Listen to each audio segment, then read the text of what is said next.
Hello students, इस video में हम कॉन्ट्रा एंट्रीज के बारे में जानेंगे। इससे पहले हमने डबल कॉलम कैश बुक से related cash and discount column, bank and discount column से रिलेटेड प्रैक्टिकल क्वेश्चन किया था। सिंगल कॉलम कैश बुक से रिलेटेड क्वेश्चन किया था। अब इस वीडियो में हम कॉन्ट्रा एंट्रीज के बारे में जानते हैं कि कॉन्ट्रा एंट्रीज होती क्या होती हैं और इनके हम ट्रांजैक्शन कैसे करते हैं। तो कॉन्ट्रा एंट्रीज क्या होती हैं?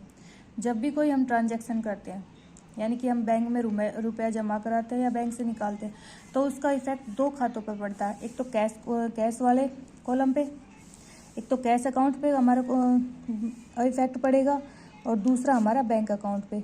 अगर हम बैंक में जमा करेंगे, एग्जाम्पल के लिए मानो अगर हम बैंक में रुपया जमा कराते हैं तो हमारा बैंक बैलेंस तो बढ़ता है, लेकिन हमारे हाथ से कैश जाता है। तो इसका इफेक्ट एक साथ दो अकाउंट्स पे पड़ा, बैंक एंड कैश। अगर उसी तरह हम बैंक से निकालते हैं तो बैंक का हमारी अमाउंट कम हुई और जो हमारा कैश है वो हमारे हाथ में बढ़ गया। तो इसका इफेक्ट एक साथ दो एंट्री पर पड़ता है। इसके लिए हम इसको कॉन्ट्रा एंट्रीज बोलते हैं, मतलब कि एक साथ दो अकाउंट्स को इफेक्ट करती है, इसलिए इसको कॉन्ट्रा एंट्रीज बोलते हैं।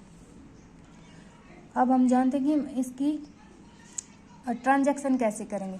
मानो जब हम बैंक में जमा करते हैं, मतलब कि जब जमा करते हैं उस टाइम हम इसकी एंट्री कैसे करेंगे। जमा करते हैं उस टाइम एंट्री कैसे करेंगे, करते हैं उस टाइम हम इसकी एंट्री कैसे करेंगे। तो देखो, जब हम जमा करेंगे तो हमारा बैंक में बैलेंस बढ़ेगा और हमारे हाथ से कैश जाएगा, ये सिंपल सी बात है।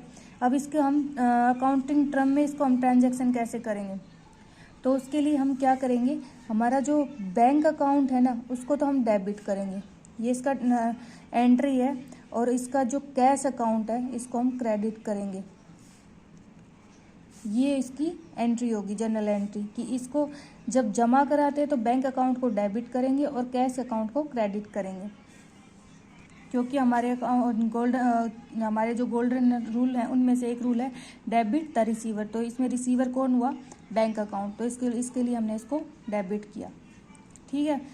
अभी हम इसको डबल कॉलम कैश बुक में इसका फॉर्मेट में हम इसकी कैसी ट्रांजैक्शन करेंगे, इसको एक एग्जांपल से समझते हैं। मान लो हमने बैंक में 2000 रुपये जमा किए, बैंक में हमने 2000 जमा किए, तो इसकी हम डबल कॉलम कैश बुक में हम कैसे इसके ट्रांजैक्शन करेंगे, इसको हम देखो जानते हैं। डबल कॉलम कैश बुक, इसका फॉर्मेट आपको पता है कि पहले डेट का, फिर पर्टिकुलर का, फिर लेजर वाउचर नंबर, फिर लेजर फोलियो, फिर डेट, फिर पर्टिकुलर का, और फिर डेट पर्टिकुलर, और देखो date particular, voucher number, ledger folio. ये हमारा कैश का कॉलम हो गया, ये हमारा बैंक का कॉलम हो गया, ये फिर से हमारा डेट का कॉलम हो गया, फिर पर्टिकुलर वाला कॉलम हो गया, फिर वाउचर नंबर, फिर लेजर फोलियो, बैंक और कैश, ये हमारे हो गए। पर्टिकुलर हो गए, वाउचर नंबर हो गया और लेजर फोलियो, फिर कैश वाला और बैंक वाला, ये हुआ हमारा। तो अब हम इसकी ट्रांजैक्शन कैसे करेंगे, कैसे ट्रांजैक्शन होगी इसकी, इसको हम जानते हैं।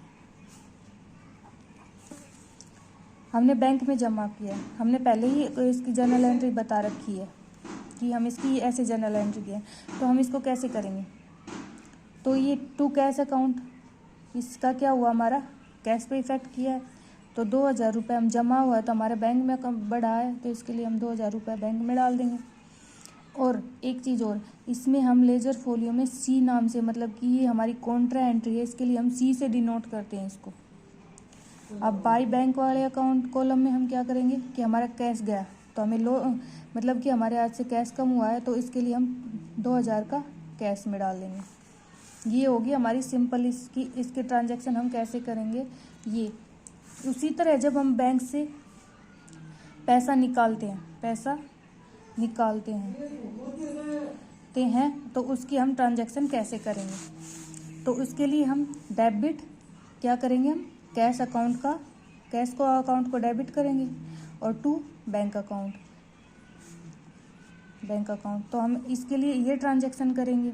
तो इसमें कौन सा रूल लागू हुआ? क्रेडिट द गिवर, मतलब कि जो गिवर है वो कौन है? जो हमारा गोल्डन रूल है, debit the receiver and credit the, इसमें डेबिट कौन हुआ? बैंक, डेबिट द रिसीवर हो गया, क्रेडिट कौन हुआ? Credit the giver. तो ये हमारा यहाँ पे रूल लागू हुआ। अब हम इसकी ट्रांजैक्शन कैसे करते हैं? सेम वैसे ही इसकी हम, मान लो कि ये 2000 रुपये हमने बैंक से निकाल ली, बैंक से निकाले, तो इसके लिए हम कैसे करेंगे? चलो अब हम देखते हैं इसकी हम ट्रांजैक्शन कैसे करेंगे। मान लो हमने 2000 रुपये निकाल लिए हम, तो हम इसका कैसे करेंगे? To bank account. तो बैंक अकाउंट में क्या होगा? हमारे कैश में आया है कि हमने निकाले हैं, तो हमारा कैश बढ़ा है, इंक्रीज क्या हुआ? कैश, तो कैश में डाल दिया। वही सेम इसमें भी हम सी डिनोट करेंगे कि एक कॉन्ट्रा एंट्री है, इससे एक साथ दो अकाउंट इफेक्ट हो रहे हैं।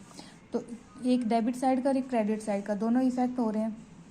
तो इसमें भी हम वही करेंगे, बाई कैश कर दिया, और बैंक वाले कॉलम में कितना?